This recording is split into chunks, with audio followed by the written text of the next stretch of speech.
Talk about the Quds Force. I mean, you've had your run-ins with them. Yeah. Like that story. I mean, I mean, it's crazy. You go ahead. I mean, Yeah, well, like I said in the book, my first exposure to the Iranians was when I was in college, and the Iranian Revolution took place, and they kidnapped, the hostages from the American embassy, including a guy from Arizona, which is where I'm from originally. He was a Marine security guard there, and so that really sort of, made it personal for me. And then when I was in D.C. for law school, I was there for Reagan's inauguration. I got to see that parade down Pennsylvania Avenue. And then 1 week later, the American hostages were back in DC, and they had a hostage parade down Pennsylvania Avenue. They were in or metro buses. And it was really awesome. And, the country was really relieved at the time to have them back. And I remember thinking at the time, I just wish I could do something against this Iranian regime. Anyway, then you fast forward to 1995, which is when that story, chapter 1 of my book, takes place. And the war had been raging in Bosnia for about 3 years. The Serbs were slaughtering the Bosnian Muslims. America's policy flip-flopped, and both with Bush and Clinton, they both made really stupid mistakes, which I point out in the book. And the bottom line was the Bosnian Muslims were getting slaughtered. We did nothing for 3 years other than imposing an arms embargo, which only hurt the victims. And then we decided, okay, we're gonna do something now. The Clinton administration decided to do something, and so we had never had a CIA station in Sarajevo. So I was one of the few Balkan guys at the time, and I had already served in Belgrade full time for 2 years during the Cold War, leading up to the end of the Cold War when the Berlin Wall came down. That's when Yugoslavia sort of fell into civil war, first in Slovenia and Croatia, and then Bosnia, as we predicted. And the Clinton administration decided we need to open up a station in Sarajevo to have an official government-to-government relationship with the Bosnian security service. And so I was sent to do that at the time. I had done the same thing in Croatia a year or two earlier, because I spoke the language and knew the country, and had been in Belgrade for 2 years. In fact, I heard my division chief told me that it was Hillary Clinton's decision that CIA needs to send somebody there. And she was first lady at the time, not, she was Secretary of State. So I went there. So she must have been much more than just first lady back then. I mean, oh yeah, she had a real say in what was going down. She did. And whether you like her or not, she knew what she was doing. I remember I was in Kosovo during and after the war there, and she was there and was talking and involved in what was going on. And so, there's whether you agree with her or not, she is very sharp when it comes to foreign policy, and sure. And she was very involved even back then. But so I made my way to Sarajevo, which was surrounded by hostile Serb forces, and there was no air traffic and no safe or easy way to get even into Sarajevo because of the war.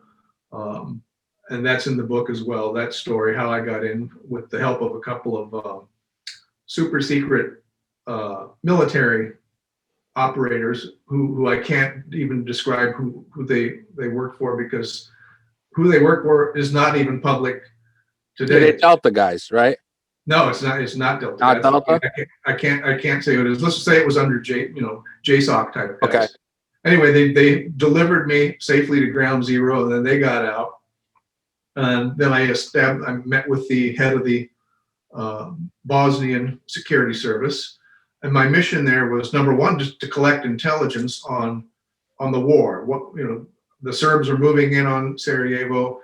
The Clinton administration was planning on getting NATO involved to stop the Serb rampage in Bosnia. They needed intelligence, and so that part of the mission was easy. Basically, I said, give me, tell me where the Serbs are, where they located, where the anti-aircraft sites, and the Bosnians had all of that intelligence. They just couldn't act on it, so they were happy to provide that to me, which I then passed along immediately to Washington. And a few weeks later, I actually I was back and I saw in the news that they blew up some of the sites that I had identified. Oh wow, that's got to be crazy. Like, It was great. Yeah, that's really what it's all about in that job. I mean, I had, I was calling in reports over a secure satellite phone, and they would often go directly to Madeleine Albright or to the White House, unfiltered, without analyst, cleanup or anything like that, just because they really needed the intelligence.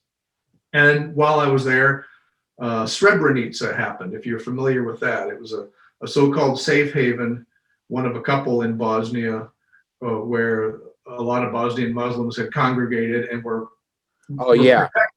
protected by UN troops, but UN troops didn't really have the mandate or the ability to truly protect them against the Serbs if the Serbs chose to attack. And they did. The Serbs chose to attack, and this is in the book as well. And over the course of 3 days or so, the Bosnian Serbs, along with Ratko Mladic, who was the general, the Bosnian Serb general, the political leader of the Bosnian Serbs was named Radovan Karadzic. They basically slaughtered about 8,000 men and boys, for the most part, in Srebrenica. And I reported that as it happened. And at first, the U.S. government didn't believe it because, we know the Serbs are bad, but come on, heart of Europe, slaughtering Nazi style 8,000 people. Of course, it turned out to be exactly true. Yeah. So I was able to report that while I was there. Now, and while I was there, I also asked them about Iran's influence in Bosnia, because a couple of years earlier, when I was in Croatia, we intercepted an Iranian 747 that was trying to bring weapons and a few mercenaries to Bosnia by way of Croatia. And because of the arms embargo, no, you can't do that. Plus, it's Iran, so there's no way we're going to let Iran bring weapons into Europe. So that was our policy, and so I was interested. We didn't know much about the Iranian presence in Bosnia when I was there. There was a lot of mujahideen from Afghanistan who were there to fight, and this was one of the reasons I believe Osama bin Laden came to hate America so much, is because he believes that we turned our back on the Bosnian Muslims, and so he sent a lot of his fighters, who previously fought the Soviets in Afghanistan, to Bosnia. They married Bosnian women, and I saw a lot of them there, but they weren't a threat to me. Iran was another story. And so when I asked the chief of the Bosnian Security Service about Iran's presence there, all he said was, Iran is welcome here, and that's all I'm going to say. So I thought that was interesting. Yeah. But I didn't know anything beyond that. It wasn't my primary focus. I was focused on the war, surviving the war.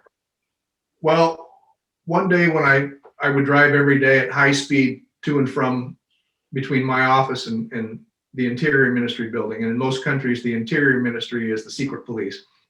And this building was getting shelled while we were in it, and it was hairy stuff. And one day I go in to see him, and the receptionist, I normally would see him upstairs. The receptionist says, "Oh, go meet Marco over in that little room over there." So I said, "All right." So I go in, and Marco's in there. They're dressed in camouflage fatigues. And next to him is this big guy who I thought he was an Arab. He looked Middle Eastern. Big guy, also wearing camouflage fatigues. Marco didn't introduce me. They just kind of, looked at me, and Marco says, "Oh, sorry, HK, I'll meet you upstairs in 10 minutes.